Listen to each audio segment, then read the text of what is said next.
They want to take kids, you know, what you do is you traumatize people. They want to take kids, you know, ideally before the age of 6, and they put them through horrific trauma. They establish what makes the child I mean, you know, ladies and gentlemen, what I'm just about to say, this is the mentality that was behind the lockdown and is behind what was happening now, the cult. They find out and establish what terrifies the child, and then they subject the child to it. They'll subject the child to watching an animal be sacrificed. They might, in the extreme cases, make the child watch a human be sacrificed. And what happens is that there's a mechanism in the mind which shuts away, basically puts behind an amnesic barrier horrific memories, so the conscious mind is not constantly reliving them. And they call these isolated fragments of minds, memories, alters, as in altered states. And I've mentioned it before. What they then do is they program these alters with different tasks, like Manchurian candidates, etc. And they have what they call a front altar, which is the personality that seems to be the person that people interact with. But in the background, in the subconscious, are these other alters, which are programmed with certain behavior traits. It might be an assassination, it could be lots of things, honey traps, anything. And they have a word, a phrase, some kind of code that's hypnotically put into the mind, that when the person hears it or even sees it, it can be a symbol.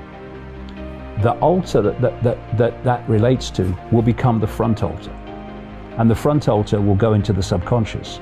Now this altar, which has a completely different perception of reality to the front altar, which seems to be the normal personality of the person, will then carry out its programmed task.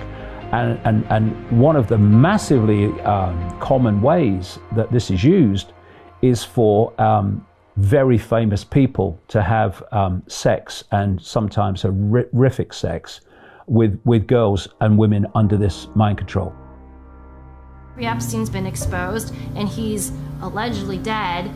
How many of his friends that were frequent visitors on his sex trafficking island were also involved in the rape, torture, and trafficking of children?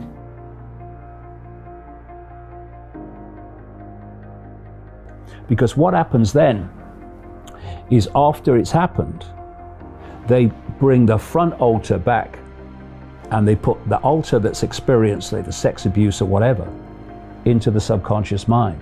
The front altar's back, it has not experienced the sexual attack or whatever the behavior is, therefore knows nothing about it. Where I'm going with this is, the word they use to activate the altars and the switch is trigger. Someone's been triggered. Now you look at the woke psychology. What are they saying all the time? I've been triggered. They're putting things in educational documents and what have you, called trigger warnings, that something you might not like is coming up. Trigger warning. That I'm even seeing in the collective war on the human psyche the language of mind control that they've been using for decades and decades. And so one of the expressions, and very relevant to today, of this mind control, what they call trauma-based mind control, is that when someone's traumatized, in a state of anxiety, in a state of fear, they become massively suggestible. This is why they use trauma as part of the mind programming. So what they're doing to humanity as a whole is producing reasons to fear, reasons for trauma, reasons for anxiety. And when they've manipulated people into those states, they then put the mind control suggestions in there of that change perception.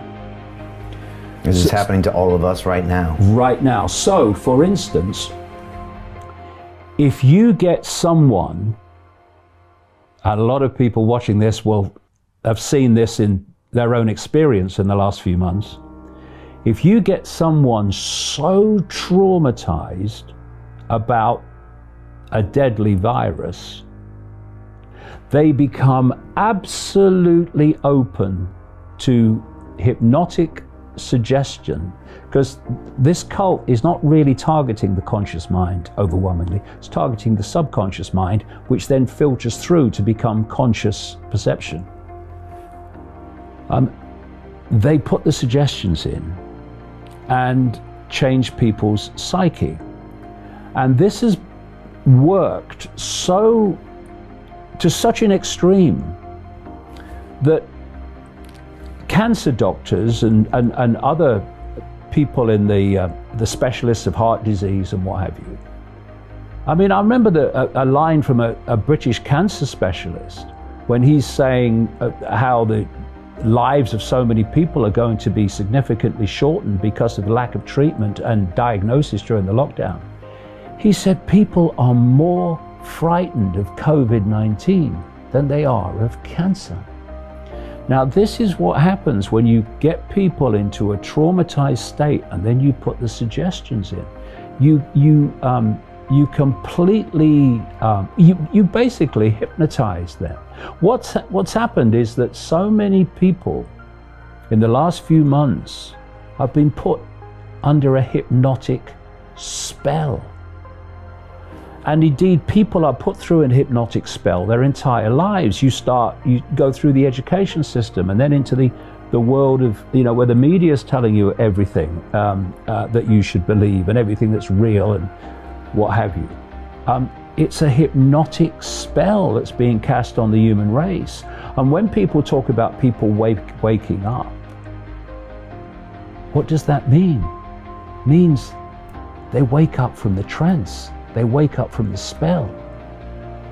And so I meet so many people because of what I do who say, oh, I read your book, or I saw you do this, or whatever. And suddenly I just saw it, I just got it. And what do they say? I woke up. It's exactly what happens.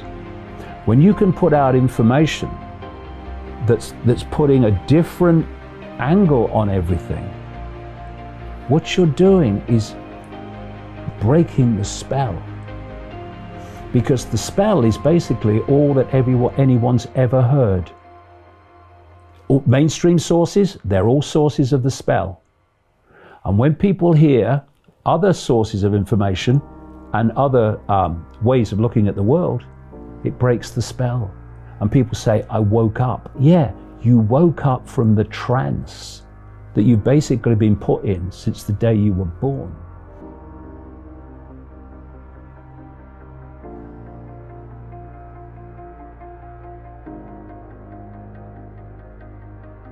Claimed to be a conspiracy theory. And by the way, the term labeling people as conspiracy theorists was invented by the CIA to deflect any attention over the JFK assassination. They invented that word as a way to shut down any scrutiny or just critical investigation of what they were doing. So they started that whole ball rolling.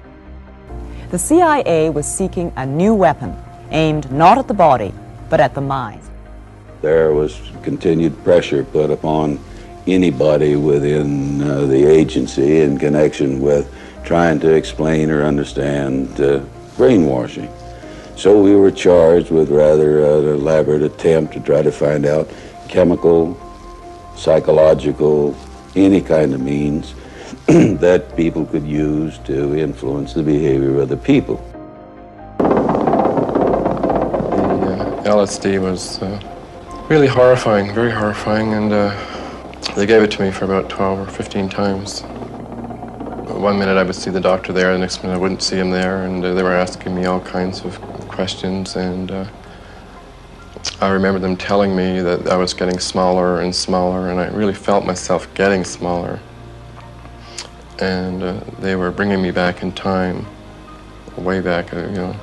At one point I almost felt like I was just about to be born, really, that far back in memory, and they were really, really probing, asking all kinds of questions, and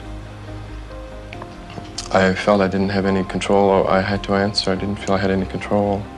I was completely, like they had complete control over me.